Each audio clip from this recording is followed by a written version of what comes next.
Benedict പാപ്പയുടെ secretary ആയിരുന്ന arch bishop George ഗാൻസ്വേൻ ഈ അടുത്തൊരു പുസ്തകം എഴുതിയിട്ടുണ്ട്. നത്തിങ് ബട്ട് ദ ട്രൂത്ത് എന്നതിൻ്റെ പേര്. ഒരു ആത്മകഥ പോലെ എഴുതിയിരിക്കുന്ന പുസ്തകമാണ്. അതിൽ കുറേ കാര്യങ്ങൾ വത്തിക്കാനായിട്ട് ബന്ധപ്പെട്ട് പറയുന്നുണ്ട്. അതിലൊരു സംഭവത്തെയും പറയുന്നത് എന്തുകൊണ്ടാണ് ഫ്രാൻസിസ് പാപ്പ സാന്താ മാർത്തയിൽ നിന്ന് വത്തിക്കാൻ പാലസിലേക്ക് താമസം മാറ്റാതിരുന്നത്.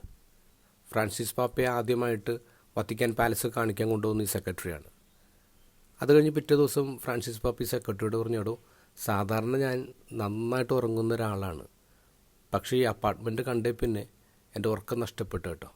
എന്നിട്ട് പറഞ്ഞു ഞാൻ സാന്താ മാർത്തയിൽ തന്നെ താമസിച്ചോളാം. അപ്പോൾ സെക്രട്ടറി അദ്ദേഹത്തോട് എൻ്റെ സെക്യൂരിറ്റി പ്രോബ്ലംസും പ്രോട്ടോക്കോളും ഒക്കെ ഇങ്ങനെ പറയാൻ ശ്രമിച്ചു. പക്ഷേ ഫ്രാൻസിസ് പാപ്പ പറഞ്ഞു വേണ്ട, ഞാൻ അങ്ങോട്ട് പോകുന്നില്ല. പിന്നെ സെക്രട്ടറി ഒരു ഇമോഷണൽ മൂവ് നടത്തി നോക്കി. പറഞ്ഞു ആയിരങ്ങളാണ് വത്തിക്കാൻ സ്ക്വയറിൽ ഇങ്ങനെ വരുന്നത്.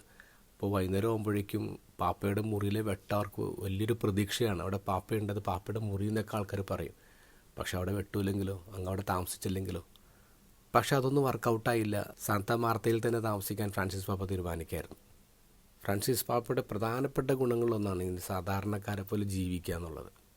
കുറച്ച് വർഷങ്ങൾക്ക് മുമ്പ് ജർമ്മനിയിലെ ലിംബോർഗ് ഡയസിസിലെ ഒരു ബിഷപ്പിനെ അദ്ദേഹം സസ്പെൻഡ് ചെയ്തു. കാരണം എന്താ? ബിഷപ്സ് പാലസ് നവീകരിക്കാൻ ഒരുപാട് കോടികൾ ചിലവിട്ടു എന്നുള്ളതാണ്. $41 മില്യൺ ചിലവാക്കിയത്. അതിൽ $20,000 ഒരു ബാത്ത് ടബ് ഉണ്ടായിരുന്നു. 1.1 മില്യൺ മുടക്കിയാണ് ഗാർഡൻ റിനോവേറ്റ് ചെയ്തത്. പിന്നെ 800 സ്ക്വയർ ഫുട്ടുള്ള ഒരു ഫിറ്റ്നസ് റൂമൊക്കെ ഉണ്ടാക്കി. ബിഷപ്പിനെ സസ്പെൻഡ് ചെയ്തു. എന്താ ഗോസ്പൽ വായിക്കുമ്പോൾ ഒരു ഇൻട്രസ്റ്റിംഗ് ആയിട്ടുള്ള കാര്യം കാണുന്നുണ്ട്.